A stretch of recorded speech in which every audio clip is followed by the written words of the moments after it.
క్రీస్తునందు ప్రియమైన దేవుని బిడ్డలందరికీ నా యొక్క హృదయపూర్వక వందనాలు తెలియజేసుకుంటున్నాను. ప్రత్యేకంగా ఇక రాత్రికాల సమయంలో ఐటిపాముల క్రీస్తు సంఘ ఆవరణలో మరి జ్ఞాన సదస్సు వేదికగా 14వ వన్డే బైబిల్ సెమినారు నిర్వహించుకున్నటకు తండ్రి అయిన దేవుడు మనకిచ్చిన యొక్క సమయాన్ని బట్టి, ఆధిక్యతను బట్టి, ఆయన యొక్క మహాకృపను బట్టి ప్రభువైన యేసుక్రీస్తు ద్వారా కృతజ్ఞతాస్తుతులు చెల్లించుకుంటున్నాం. అలాగే ఆ యొక్క ప్రాంతాల నుంచి చేరి వచ్చిన మీ అందరికి కూడా క్రీస్తు ప్రభు నామంలో నా యొక్క హృదయపూర్వక వందనాలు తెలియజేసుకుంటున్నాను.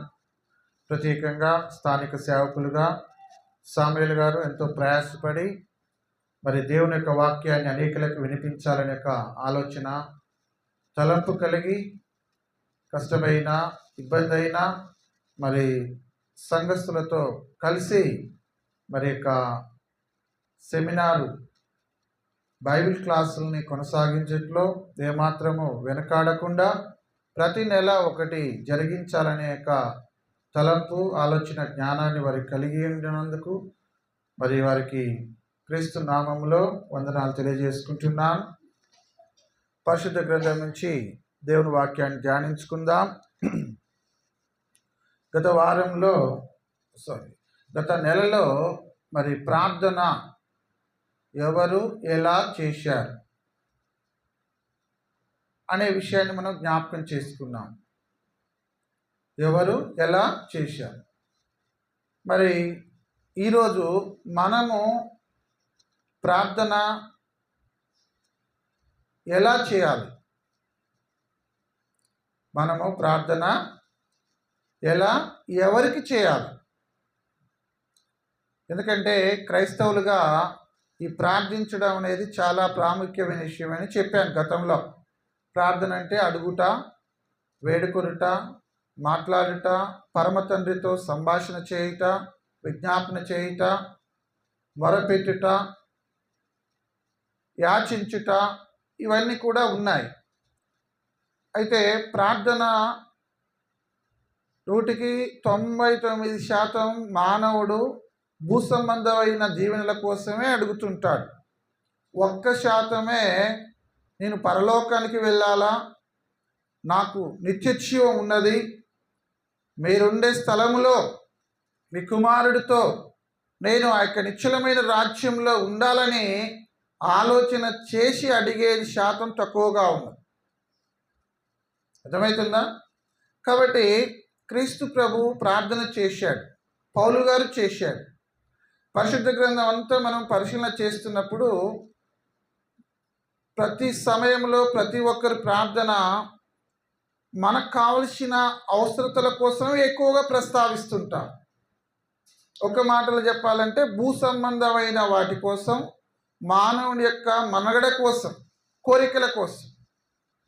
అందులో ఆపదలు ఉంటాయి, అవసరాలు ఉంటాయి, ఇబ్బందులు ఉంటాయి, అక్కర్లు ఉంటాయి. అయితే పరసంబంధిన విషయాల్ని కూడా మనము జ్ఞాపకం చేసుకోవాలి. క్రీస్తు ప్రభు ఈ లోకంలో ఉన్నప్పుడు ఆ విషయాల్ని జ్ఞాపకం చేశాడు. తండ్రితో ఆయన ఎలాగ మాట్లాడాడు. అయితే పాత నిబంధన అంతటిలో ప్రవక్తలు ఆ యొక్క సందర్భాల్లో యెహోవా, దేవా, మహోన్నతుడా, జీవముగల తండ్రి, సైన్యములకు అధిపతియగు యెహోవా, దేవా, సర్వోన్నతుడా, సర్వసృష్టికర్త ఇలాగ సంబోధిస్తూ ప్రార్థన చేశారు. కృత నిబంధనకు వచ్చినాక యేసు ప్రభు తండ్రిని పరిచయం చేశాడు. గతంలో చెప్పాను, ఇప్పుడు చెప్తున్నాను. యెహోవా అని ఎవరు ప్రస్తావించలే కృత నిబంధనలో. పాత నిబంధనలో ఎక్కువగా ద లార్డ్, యెహోవా, దేవా, ప్రభువా, ఈ మాటలు మరి ప్రవక్తలు, దైవ సేవకులు దేవునితో విజ్ఞాపన చేసినప్పుడు మనము చూడగలుగుతాం. అయితే క్రొత్త నిబంధనకు వచ్చినాక మరి క్రీస్తు ప్రభువు ఆయన దేవుని కుమారుడుగా, ఆయన కుమారుడైతే తండ్రి అనేవారు ఉన్నారు పరలోకంలో. అందుకనే తను ఏర్పాటు చేసుకున్న శిష్యులకి మీరు ప్రార్థన ఇలాగ చేయండి అని చెప్పాడు. వాస్తవానికి అనేక సంవత్సరాల నుంచి క్రైస్తవులుగా మనం బ్రతుకుతున్నాం. నేను క్లుప్తంగా, వివరంగా, పరిపూర్ణంగా ప్రార్థన చేయగలుగుతున్నానని ఎవరైనా చెప్పుకునేవారు ఉంటే వారి ఆలోచన కొంచెం తక్కువగానే కనిపిస్తుంది. ఎప్పుడంటే వాక్యం చదివినప్పుడు. ఏంటి ఆ వాక్యం ఒకసారి చూడండి. రోమీలకు రాసిన పత్రిక అపోస్తలుడైన పౌలు గారు, నేను చెబితే, మీరు చెబితే, ఇంకొకరు చెబితే అది లోపముగా కనిపిస్తుంది, కానీ దేవుని వాక్యం చెప్పినప్పుడు దాన్ని అంగీకరించాలి. అంటే మీకు ప్రార్థన చేయడం రాదు అని నేను మిమ్మల్ని అనొచ్చు, మీరు నన్ను కూడా అనవచ్చు, ఒకరికొకరు ఇలాగా అనుకోవచ్చు. కానీ మనలందరినీ కలిపి వాక్యం ఏమంటుంది? మనకు సరిగా ప్రార్థన చేయడం రావట్లేదు అని వాక్యం సెలవిస్తుంది. అపోస్తలుడైన పౌలు గారు రోమీలకు రాసిన పత్రిక 8వ అధ్యాయము నేనే చదువుతున్నాను, చూడండి. 26వ వచనం. అపోస్తలుడైన పౌలు గారు రోమీలకు రాసిన పత్రిక 8వ అధ్యాయం 26వ వచనం. అటువలే ఆత్మయు మన బలహీనతను చూచి, అంటే మనం బలహీనులం అనేది చూస్తున్నాడు. ఎవరు ఆత్మ అంటే పరిశుద్ధ ఆత్ముడు ఇక్కడ. అలాగే ఆత్మయు మన బలహీనతను చూచి, ఇక్కడ మనం ఆలోచన చేసేది అంటే పౌలు భక్తుడు రాశాడు ఈ పత్రిక రోమీలకి. అర్థమవుతుందా? పౌలు గారు ధర్మశాస్త్రాన్ని బాగా ధ్యానించినవాడు, క్రీస్తు సంఘాన్ని హింసించినవాడు. క్రీస్తు ప్రభు అతన్ని పట్టుకున్నాడు, అతని చేత అనేక విషయాలు బయలుపరిచాడు. ఇక్కడ పరిశుద్ధాత్ముడు ఏం చెప్పిస్తున్నాడంటే తనని కూడా అందులో కలిపేశాడు. ఉదాహరణకి ఏమని చెప్పాలా? మీకు మీ యొక్క బలహీనతను చూచి అని చెప్పాలా. అలా కాకుండా పౌలు గారితో ఏం చెప్పిస్తున్నాడంటే మన అంటున్నాడు. అంటే పౌలు గారు కూడా అందులో భాగస్థుడని అర్థం. అర్థమవుతుందా? ఇది మీది అంటే అది వేరు, ఇది నాది అంటే అది వేరు, ఇది మనది అంటే అందరిది అని అర్థం. అర్థమవుతుందా? కాబట్టి ఇక్కడ చూడండి, మన బలహీనతను చూచి సహాయం చేయుచున్నాడు. ఎలా చేస్తున్నట? మనము యుక్తముగా ఎలాగూ ప్రార్థన చేయవలెనో మనకు తెలియదు కానీ. ఇక దీన్ని ఎవరైనా వ్యతిరేకిస్తారా? ఒకవేళ నేనంటే మీరు నేను మిమ్మల్ని అనవచ్చు, ఇంకొకరు మనల్ని అనవచ్చు. కానీ వాక్యం ఏం చెప్తుందంటే పౌలు గారిని కూడా ఉద్దేశించి కలిపి చెప్తున్నాడు పరిశుద్ధాత్ముడు.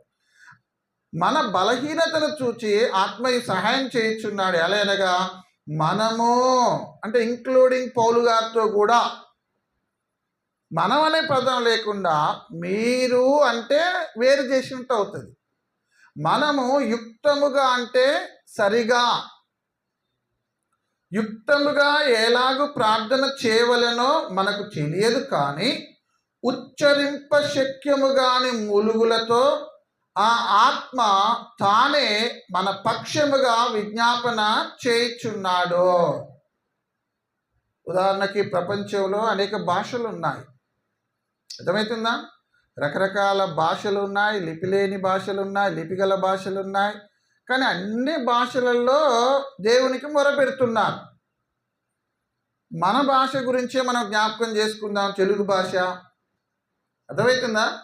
ఒకవేళ నేను ప్రార్థన చేసేది ఏం ప్రార్థన చేసిండో అని మీకే అర్థం కాకుంటే ఆ పరమ తండ్రికి అది ఎలాగా చేరుతుంది?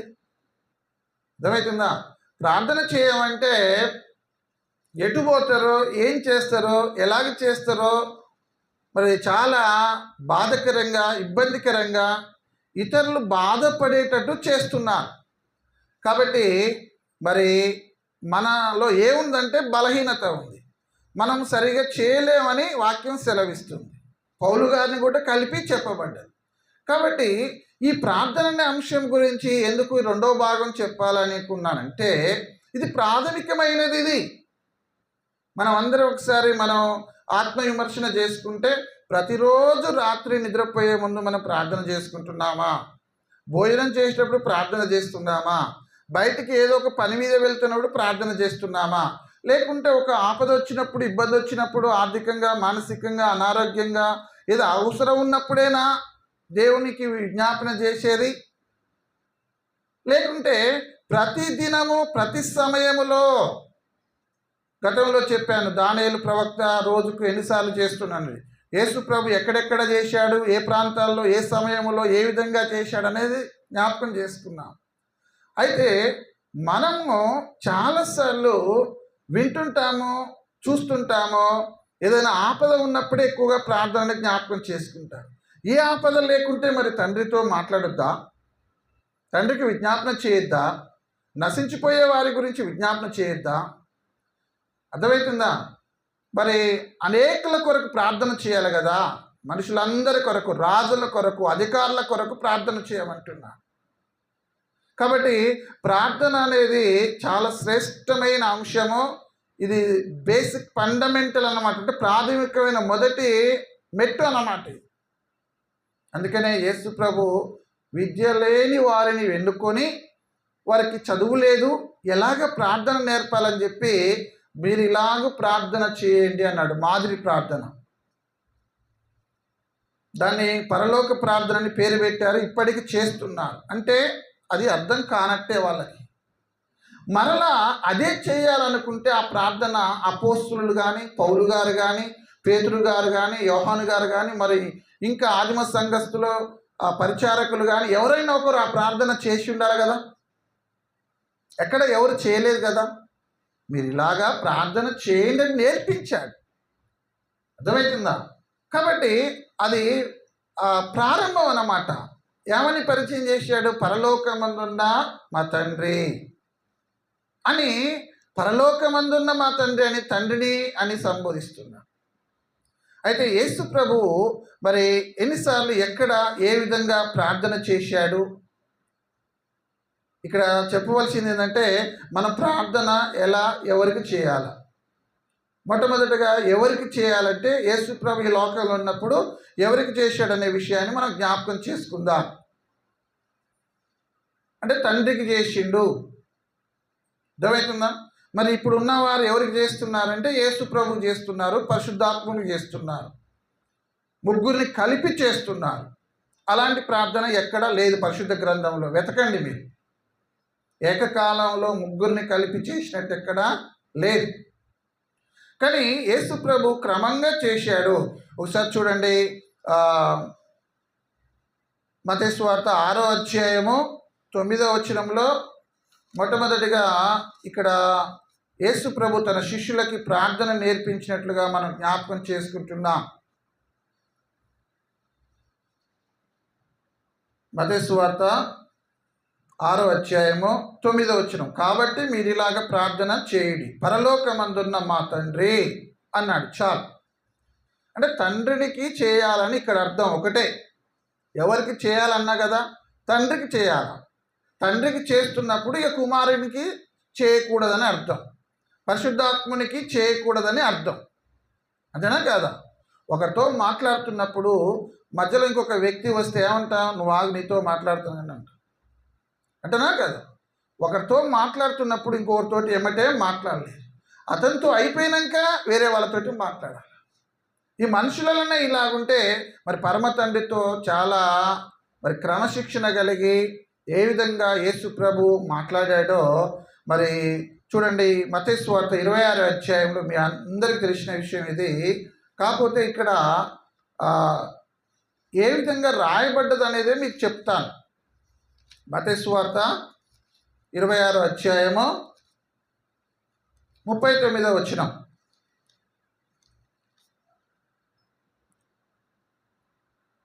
కొంత దూరం వెళ్ళి సాగిలపడి నా తండ్రి, చాలండి, నా తండ్రి అన్నాడు. అర్థమవుతుందా? సాధ్యమైతే గిన్నె నా యొద్ద నుండి తొలగిపోనిమని ఆయనను నా ఇష్ట ప్రకారం కాదు నీ చిత్త ప్రకారమే కానిమ్మని ప్రార్థించాను. ఏమని ప్రార్థించాడు? తండ్రి అని ప్రార్థించాడు. ఇక్కడ 3 సార్లు ప్రార్థన చేసినట్లుగా మనము జ్ఞాపకం చేస్తాం. ఈ ప్రార్థన అనే మాట పదే 3 సార్లు ఎందుకు వాడబడ్డది అంటే చూడండి, 41వ వచనంలో కూడా 42వ వచనం, మరలా రెండవ మారు వెళ్ళి నా తండ్రి. అర్థమవుతుందా? రెండవ మారు కూడా వెళ్ళి నా తండ్రి, నేను దీన్ని త్రాగితేనే కానీ ఇది నా యొద్ద నుండి తొలగిపోవుట సాధ్యం కాని ఎడల నీ చిత్తమే సిద్ధించునుగా కానీ ప్రార్థించి. అంటే తండ్రి అని సంబోధిస్తున్నాడు. అది ఎక్కడంటే సందర్భమో ప్రార్థన. అలాగనే 44వ వచనంలో కూడా ఆయన వారిని మరలా విడిచి వెళ్ళి ఆ మాటలే చెప్పుచూ మూడవ మారు ప్రార్థన చేసెను. 3 సార్లు కూడా తండ్రి అని ప్రస్తావించాడు. సార్ లూకా రాసిన సువార్త 6వ అధ్యాయము, లూకా రాసిన సువార్త 6వ అధ్యాయము 12వ వచనంలో ఆ దినముల యందు ఆయన ప్రార్థన చేయుట కొండకు వెళ్ళి దేవుణ్ణి ప్రార్థించుట యందు రాత్రి గడిపాను. ఎవరిని ప్రార్థించాడు? దేవుణ్ణి. ఏ దేవుడు? తండ్రి అయిన దేవుడు. అర్థమవుతుందా? మరి యేసుక్రీస్తు అప్పుడు ఆయన పరిస్థితి ఏంది? ఆయన దేవుని కుమారుడు, దైవత్వంలో సమాన హక్కు కలిగి ఉన్నాడు. అర్థమవుతుందా? కానీ తండ్రికి ఆ దేవుడు ఎవరంటే అక్కడ తండ్రి అంటే ఇక్కడ తండ్రి అని సంబోధించాడు, దేవునికి ప్రార్థించినట్లుగా రాయబడి ఉన్నది. అలాగనే యోహాను సువార్త 17వ అధ్యాయము,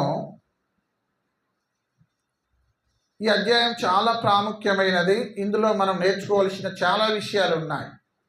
ఎందుకంటే ప్రార్థన చేయమంటే తండ్రి తండ్రి తండ్రి అని ఎన్నిసార్లు పడితే అన్నిసార్లు మాట్లాడుతుంటారు. అర్థమవుతుందా? కానీ క్రీస్తు ప్రభు ఎలాగ చేశాడో చూడండి, ఇలా ఎన్నిసార్లు ప్రస్తావించాడో చూడండి. ఆ యేసు ఈ మాటలు చెప్పి ఆకాశం వైపు కన్నులెత్తి ఇట్లా ఎట్లన్నాడు? తండ్రి అన్నాడా? కామా పెట్టాడు, గ్యాప్ ఇచ్చాడు. చూడండి, తండ్రి నా గడియా. ఆ తండ్రి ఎక్కడ ఉన్నాడు? పరలోకంలో ఉన్నాడు. అందుకనే శిష్యులకి పరలోకమందున్న తండ్రి అని నేర్పించాడు. అయితే 17వ అధ్యాయం అంతట్లో కూడా యేసు ప్రభు ప్రార్థన చేశాడు. ఇక్కడ 2వ వచనంలో తండ్రి అని ప్రారంభించాడు. అలాగనే 5వ వచనం చూడండి, తండ్రి అంటున్నాడు. అర్థమవుతుందా? తండ్రి, లోకం పుట్టక మునుపు నీ యొద్ద నాకు ఏ మహిమ ఉండెనో ఆ మహిమతో నన్ను ఇప్పుడు నీ యొద్ద మహిమపరచుమో. మనం గాబరపడి నాయన తండ్రి అది ఇది ఎన్నో రకాలుగా ప్రస్తావిస్తుంటాం, క్రమాన్ని మర్చిపోతున్నాం. కానీ యేసు ప్రభు ఎలాగా క్రమంగా మాట్లాడాడో చూడండి. రెండోసారి ఇక్కడ తండ్రి అని సంబోధించాడు. అలాగే 9వ వచనంలో కూడా చూడండి. 9వ వచనంలో ఇక్కడ ఏం కనపడుతుందంటే, నేను వారి కొరకు ప్రార్థన చేయుచున్నాను, లోకము కొరకు ప్రార్థన చేయటం లేదు. అంటే ఇక్కడ ప్రార్థన అనే అంశం ఇది అన్నమాట. ప్రార్థన అనే ఒక పదము కనిపిస్తుంది. అయితే ఎక్కడ ఇంకోసారి తండ్రి అంటున్నాడంటే 11వ వచనంలో చూడండి, నేను ఇక లోకములో ఉండను కానీ వీరు లోకములో ఉన్నారు, నేను మీ యొద్దకు వచ్చుచున్నాను, పరిశుద్ధుడవైన తండ్రి. ఏమంటున్నాడు? పరిశుద్ధుడవైన తండ్రి. అర్థమవుతుందా? మనం పరలోకమందున్న తండ్రి పరిశుద్ధుడా, మహోన్నతుడా, మహాగణుడా, మహిమగల తండ్రి, జీవముగల తండ్రి, ప్రేమగల తండ్రి, అతి పరిశుద్ధుడవైన తండ్రి, ఈ పదాలతోటి ఆయనను ఎలాగైనా ఎంతైనా వర్ణించవచ్చు. ఇక్కడ యేసు ప్రభు ఒకసారి తండ్రి అన్నాడు, రెండోసారి అన్నాడు, మరలా మూడోసారి ఏమంటున్నంటే పరిశుద్ధుడవైన తండ్రి అంటున్నాడు. అలాగనే 15వ వచనం చూడండి, నీవు లోకములో నుండి వారిని తీసుకొని పొమ్మని నేను ప్రార్థించటలేదు కానీ దుష్టు నుండి వారిని కాపాడమని ప్రార్థించుతున్నాను. ఈ కాంటెక్స్ట్ సందర్భం ఏంది? ప్రార్థన. అది మర్చిపోవద్దు. ఎన్ని మాటలు ప్రస్తావించినా ఏం చేస్తుండట? యేసు ప్రభు ఏం చేశాడు? ప్రార్థన చేశాడు. మొదటి అధ్యాయం 1వ వచనంలో ఆకాశం వైపు కనులెత్తి ఇట్లా నేను తండ్రి నా గడియ వచ్చి ఉన్నదని అనేక విషయాలు ప్రస్తావిస్తూ మరొకసారి తండ్రి అని చెప్పి పరిశుద్ధుడవైన తండ్రి అని చెబుతూ ఇంకొక మారు ఏమంటుందంటే చూడండి 24వ వచనంలో తండ్రి అన్నాడా? ఇప్పటికి ఎన్నిసార్లు అన్నాడు లెక్క పెట్టండి. ఇక్కడ 24వ వచనంలో తండ్రి నేను ఎక్కడ ఉందునో అక్కడ నీవు నాకు అనుగ్రహించిన వారు నాతో కూడా ఉండవలనియు నీవు నాకు అనుగ్రహించిన నా మహిమను వారు చూడవలని కోరుచున్నాను చెప్పి మరొకసారి అంటున్నాడు. చివరిగా ఈ అధ్యాయం 25వ వచనంలో ఏమంటున్నాడు చూడండి, నీతి స్వరూపుడవగు తండ్రి. అర్థమవుతుందా? నీతి స్వరూపుడవగు తండ్రి, లోకం నిన్ను ఎరగలేదు, నేను నిన్ను ఎరుగుదును, నీవు నన్ను పంపితివని వీరెరిగి ఉన్నారు. వీరంటే అపోస్తులు, శిష్యులు. అర్థమవుతుందా? ఇక్కడ ఈ అధ్యాయం అంతా మనం ఎందుకు చదవాలంటే యేసు ప్రభు ఎంత స్పష్టంగా పరిపూర్ణంగా తండ్రి, పరిశుద్ధుడవైన తండ్రి, నీతి స్వరూపుడవగు తండ్రి అని ప్రస్తావించాడు. మనోళ్ళు ఎట చేస్తారు? యేసయ్య తండ్రి అంటుంటారు. అర్థమవుతుందా? యేసయ్య తండ్రి అనే పదము బైబిల్లో ఎక్కడ కనపడదో మనుషులు కల్పించుకొని మాట్లాడుతున్నారు. అర్థమవుతుందా? ప్రార్థన ఎవరికి ఎలా చేయాలా? ఎవరికి చేయాలంటే తండ్రికి చేయాలా. తండ్రికి ఎవరు చేశారంటే యేసు ప్రభు చేశాడు. ఆయన శిష్యులకు చెప్పాడు ఇలా చేయండి అని. మరి ఆయన కూడా చేసి చూపెట్టాలి కదా. పరలోకమందున్న మా తండ్రిని శిష్యులకు నేర్పిన యేసు ప్రభు క్రీస్తు ప్రభు కూడా తండ్రి అని సంబోధించాడు.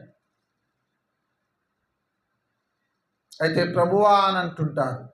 ప్రభు అనే మాట పాత నిబంధనలో ఎక్కువసార్లు యెహోవా ప్రభువా. అర్థమవుతుందా? కృత నిబంధనలో యేసుక్రీస్తు అందరికీ ప్రభు అని రాయబడ్డది. ప్రభు అనే మాట చాలా సందర్భాల్లో రాయబడ్డది. అయితే ప్రభు అనే మాటని పాత నిబంధనలో తండ్రికి ఎక్కువగా 100% వాడబడ్డది. కృత నిబంధనలో కొన్ని ప్రవచనాలని ఎత్తి చూపిస్తూ, అర్థమవుతుందా, ఎక్కువ శాతము యేసుక్రీస్తును చూపిస్తూ వాడబడినది ఆ పదం. అర్థమవుతుందా? కాబట్టి ఇక్కడ తండ్రికి మనము ప్రార్థన చేయాలా, ఎవరికి ప్రార్థన ఎవరికి ఎలా చేయాలనే విషయంలో ఇంకొక విషయాన్ని చూద్దాం. చూడండి, కొర్నేలు గారు ఒక అన్యజనుడిగా ఉంటూ ఎలాగ ప్రార్థన చేశాడు, ఎవరికి చేశాడు చూడండి. అపోస్తల కార్యములు 10వ అధ్యాయము, అపోస్తల కార్యములు 10వ అధ్యాయము 2వ వచనం. అంటే కొర్నేలు అనే ఒక భక్తుడు ఉన్నాడు. అతడు తన ఇంటి వారందరితో కూడా దేవుని యందు భయభక్తులు గలవాడయ్యుండి ప్రజలకు బహుధర్మం చేయించి ఎల్లప్పుడూ దేవునికి ప్రార్థన చేయవాడు. ఎవరికి చేస్తున్నాడు?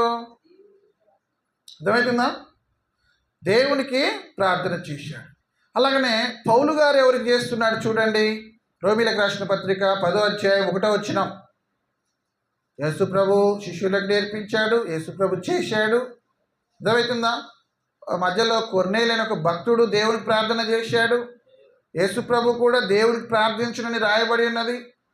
మరి రోమీలకు రాసిన పత్రిక 10వ అధ్యాయం 1వ వచనంలో, సహోదరులారా, ఇశ్రాయేలీయులు రక్షణ పొందవలనని నా హృదయాభిలాషయు వారి విషయమై నేను దేవునికి చేయు ప్రార్థనయునై ఉన్నది. ఎవరి మాట చెప్పింది? పౌలు గారు. ఎవరు చేశాడు? ప్రార్థన చేస్తున్నాడు ఇక్కడ. నేను దేవునికి చేయు ప్రార్థన. అర్థమవుతుందా? కాబట్టి ఇంకా చూడండి, పౌలు గారు చెప్పాడు. అదే రోమీలకు రాసిన పత్రిక 15వ అధ్యాయము 32వ వచనం. 15వ అధ్యాయము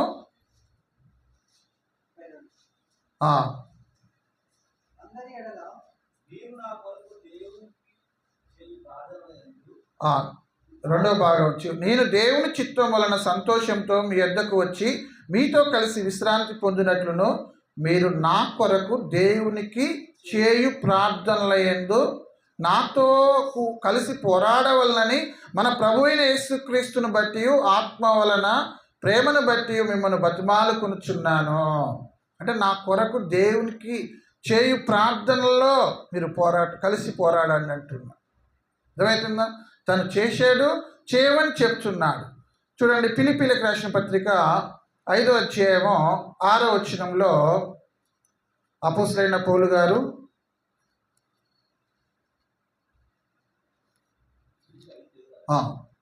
ఫిలిప్పీలకు రాసిన పత్రిక 1వ అధ్యాయము 5, 6 వచనాలు. 1వ అధ్యాయము 5, 6 వచనాలు.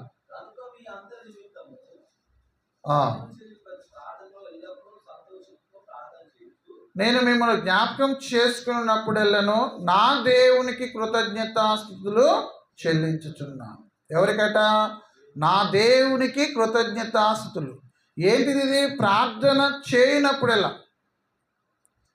ప్రార్థన చేయొచ్చు, నేను మిమ్మల్ని జ్ఞాపకం చేసుకున్నప్పుడల్లా నా దేవునికి కృతజ్ఞతాస్తుతులు చెల్లించుచున్నాను. అలాగనే 4వ అధ్యాయము ఫిలిప్పీలకు రాసిన పత్రిక 4వ అధ్యాయము 6వ వచనంలో కూడా ఇదే విషయాన్ని తెలియజేస్తున్నాడు. ఎవరికి తెలియజేయమన్నాడు చూడండి. మీ దేని గూర్చి చింతపడకుడు కానీ ప్రతి విషయంలోనూ ప్రార్థన విజ్ఞాపముల చేత కృతజ్ఞతాపూర్వకముగా మీ విన్నపములు దేవునికి, ఎవరు తెలియాలా? దేవునికి. దేవుడు అంటే తండ్రి అయిన దేవుడు. అర్థమవుతుందా? యేసు ప్రభువే దేవుని ప్రార్థించినని రాయబడ్డది. తండ్రి అన్నాడు, నీతి స్వరూపుడవు తండ్రి అన్నాడు, పరిశుద్ధుడవైన తండ్రి అన్నాడు, శిష్యులకేమో పరలోకమందున్న మా తండ్రి అని నేర్పించాడు. కాబట్టి కొలసీలకు రాసిన పత్రికలో చూడండి, అపోస్తలుడైన పౌలు గారు కొలసీలకు రాసిన పత్రిక 1వ అధ్యాయము 3, 4 వచనాల్లో కూడా ఇక్కడ పౌలు గారు అదే ప్రస్తావిస్తున్నాడు.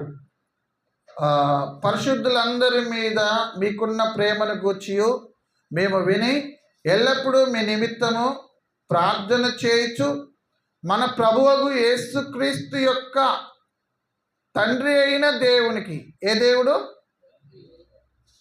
యేసుక్రీస్తు యొక్క తండ్రి అయిన దేవునికి కృతజ్ఞతాస్తుతులు చెల్లించుతున్నారు. ఎక్కడ చెల్లిస్తున్నారు? ప్రార్థన చేయొచ్చు. అర్థమవుతుందా? నేను చెప్పే సంగతులు కాదు ఇక్కడ. పౌలు గారు కొలసీలో ఉన్న సంఘానికి రాస్తూ ఏమంటుందంటే తండ్రి అయిన దేవునికి ప్రార్థన చేస్తూ కృతజ్ఞతాస్తుతులు చెల్లించినట్లుగా మనం చూస్తున్నాం. మరి యేసు ప్రభు ఇంకా ఎలాగ చేశాడో చూడండి ఒకసారి. హెబ్రీలకు రాసిన పత్రికలో స్పష్టంగా రాయబడి ఉన్నది. హెబ్రీలకు రాసిన పత్రిక 5వ అధ్యాయము 7వ వచనం. శరీరధారి అయిన దినములలో ఎవరు? యేసు ప్రభు. అర్థమవుతుందా? శరీరధారి అయిన దినములలో మహారోదనముతోనూ కన్నీళ్లతోనూ తన్ను మరణము నుండి రక్షింపగలవానికి ప్రార్థనలను యాచనలను సమర్పించి భయభక్తులు కలిగి ఉన్నందున ఆయన అంగీకరింపబడెను. అంటే యేసు ప్రభుకి ఎన్ని శోధనలు, ఎన్ని శ్రమలు, ఎన్ని వేదనలు వచ్చాయంటే భయపడలేదు, కానీ ప్రార్థించుట మానలేదు. తను మరణము నుండి రక్షింపగలవానికి నానా రకాలుగా ముమ్మారు ప్రార్థన చేశాడు గెత్సేమనే తోటలో. కానీ దేవుడు ఆ ప్రార్థన ఆలకించాడు. ఎందుకని? ఈ లోక పాపం అంతా యేసు ప్రభు మీద మోపబడ్డది కాబట్టి పాపుల మనవి దేవుడు ఆలకింపు. కాబట్టి మనం కూడా మన అపరాధములు, దోషములు, మన యొక్క బలహీనతలు, అర్థమవుతుందా, మన యొక్క పాపాలన్నీ అంటబెట్టుకొని మనము పరిశుద్ధుడవైన తండ్రి అంటే ఆ ప్రార్థన దేవుడు వినడు. వింటాడా? యేసు ప్రభు మీదనేమో ఈ లోక పాపం మోపబడ్డది. మన బలహీనతలు, మన పాపాలు, అవిధేయతంతా మనం దగ్గర పెట్టుకొని మనం ఇంకొకరి కొరకు, మన కొరకు ప్రార్థన చేస్తే ఆ ప్రార్థన దేవుని యొద్దకు చేరు. కొర్నేలి అన్యజనుడైనప్పటికీ అతడు యథార్థవంతుడుగా భయభక్తులు కలిగి తన ఇంటి వారందరితో ప్రార్థన చేస్తే ఆ ప్రార్థన దేవుని సన్నిధి చేరిందని రాయబడి. అర్థమవుతుందా? కాబట్టి మనం ఎంత భయభక్తులు కలిగి యథార్థంగా హృదయపూర్వకంగా దేవుని దృష్టిలో మనము ఉండి ప్రార్థిస్తేనే దేవుడు ఆలకిస్తాడు. నోహు కాలంలో జనులందరూ తినుతూ త్రాగుతూ పెళ్ళిళ్ళు చేసుకుంటూ భూలోకంను చెడిపోయేటట్లు చేస్తే నోహు మాత్రమే దేవుని యొక్క కృప నొందిన వాడుగా యథార్థవంతుడుగా కనపడ్డాడు. అర్థమవుతుందా? దేవుడు పక్షపాతి కాదు. ఆయన ఎవరిని ఎలా కాపాడాలో ఆయన కాపాడాడు, కాపాడుచున్నాడు. ఇంకా చూడండి,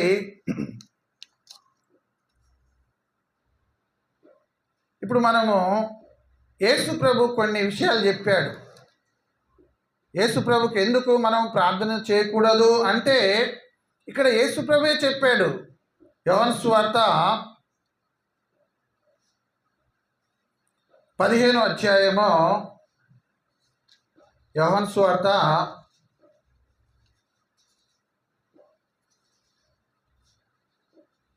14 మొదట 14 చూసి అందరూ యేసు ప్రభు నన్ను అడగవండు కదా అనుకుంటున్నారు. ఇక్కడ చూడండి, యోహాను సువార్త 14వ అధ్యాయము 14వ వచనాన్ని ఒకసారి చూడండి.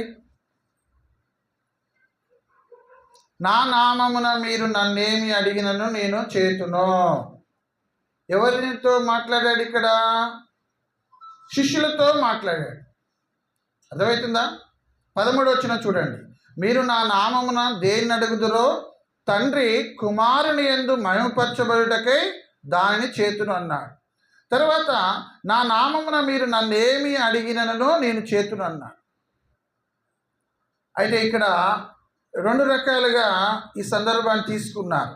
ఒకటేమో శిష్యులకు చెప్పాడని చెప్తున్నారు.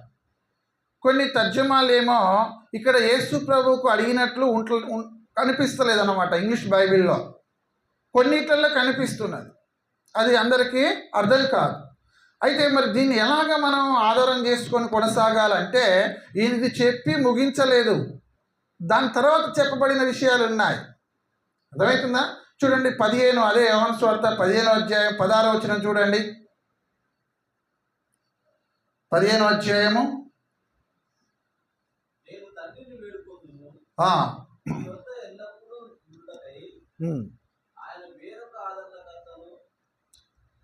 పదహారో అధ్యాయం 23వ వచనం చూడండి ఒకసారి.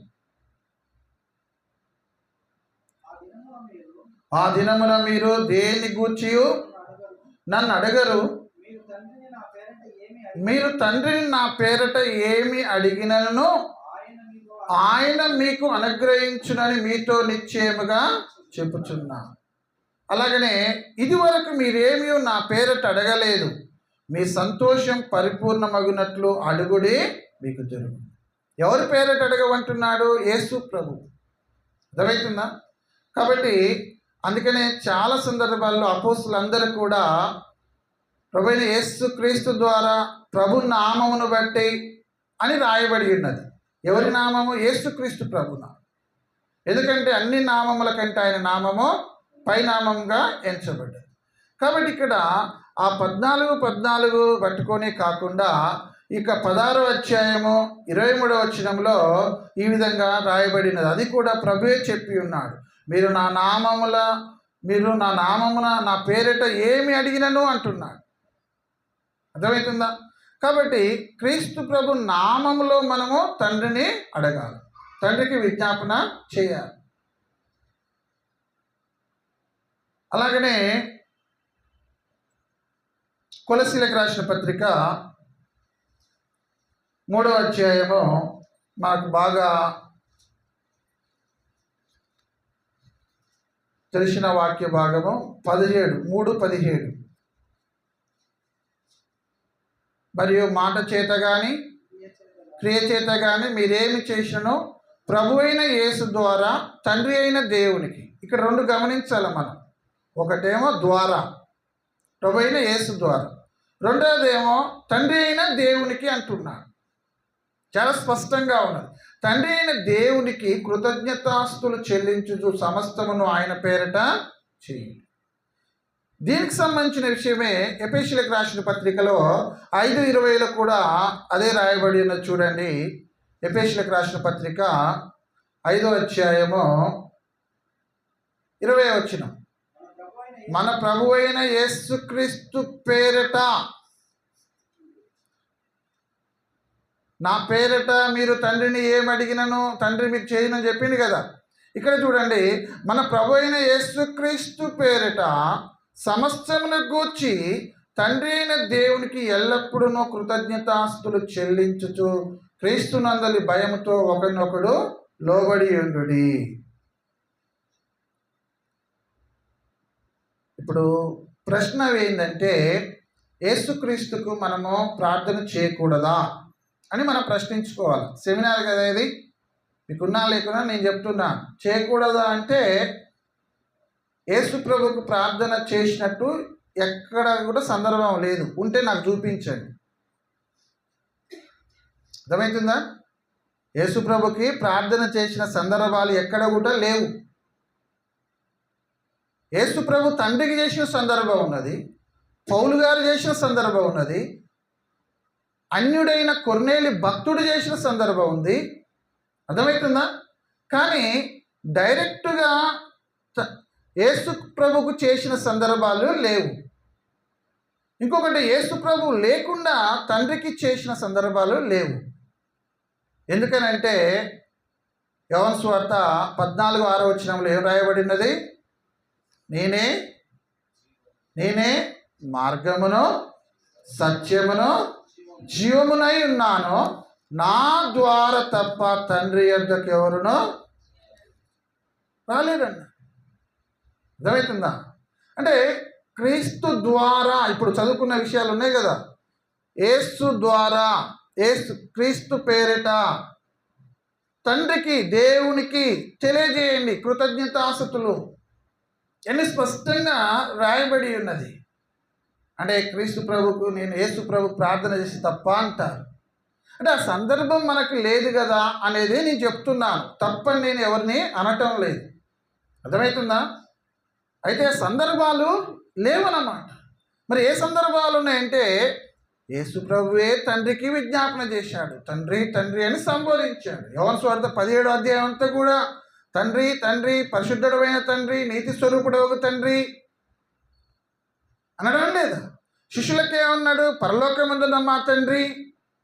యేసు దేవునికి ప్రార్థించెను, మన ప్రభువు యేసుక్రీస్తు యొక్క తండ్రి అయిన దేవునికి కృతజ్ఞతాస్తుతులు చెల్లించండి అని ఫిలిప్పీయులకు రాసిన పత్రికలో, కొలస్సీయులకు రాసిన పత్రికలో స్పష్టంగా రాయబడి ఉన్నది. అర్థమవుతుందా? కాబట్టి మనం కూడా మరి చాలామంది ఎలాగా ప్రార్థన చేస్తున్నారంటే, యేసు ప్రభువే దాన్ని పసిగట్టి ముందుగానే చెప్పేశాడు. బిగినింగ్లోనే ఇక్కడ మత్తయి సువార్త 6వ అధ్యాయము 7వ వచనాన్ని చూడండి ఒకసారి. ప్రార్థన చేసేవారిని గమనించండి. పరిశుద్ధ గ్రంథంలో ప్రార్థన చేసిన వారు గొప్ప గొప్ప వారు ఉన్నారు. పాత నిబంధనలో, కృత నిబంధనలో ఎలాగ చేశారో మనము వారిని మాదిరి మనము పాటించాలి.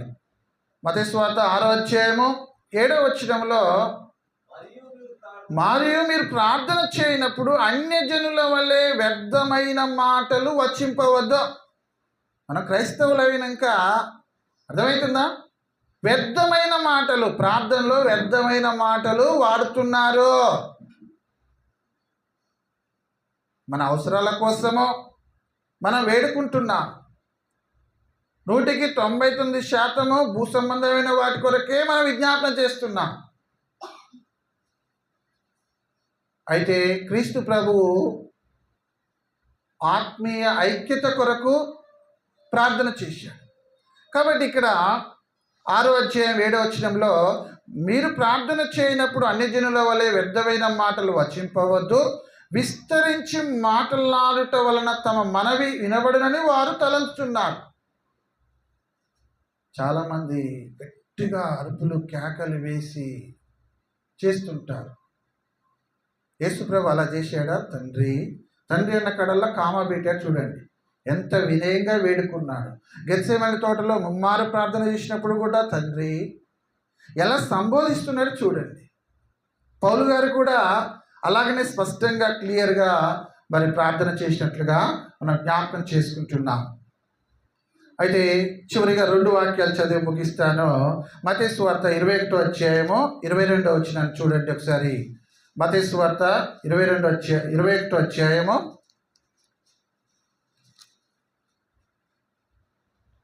22వ వచనం.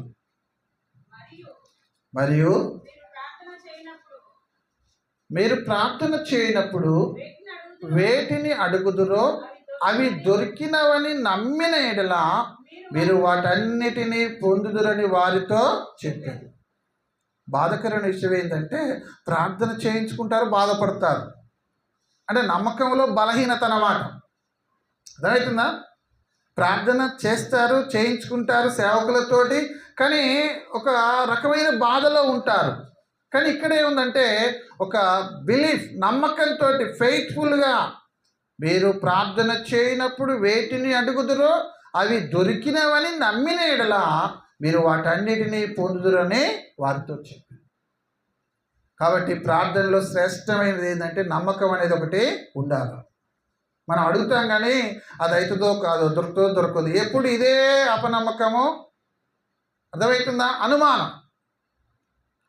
కాబట్టి ప్రియులారా, మరి క్రీస్తు ప్రభు ఎప్పుడు ప్రార్థన చేసినా ఒక ఐకమత్యం కొరకు చేశాడు.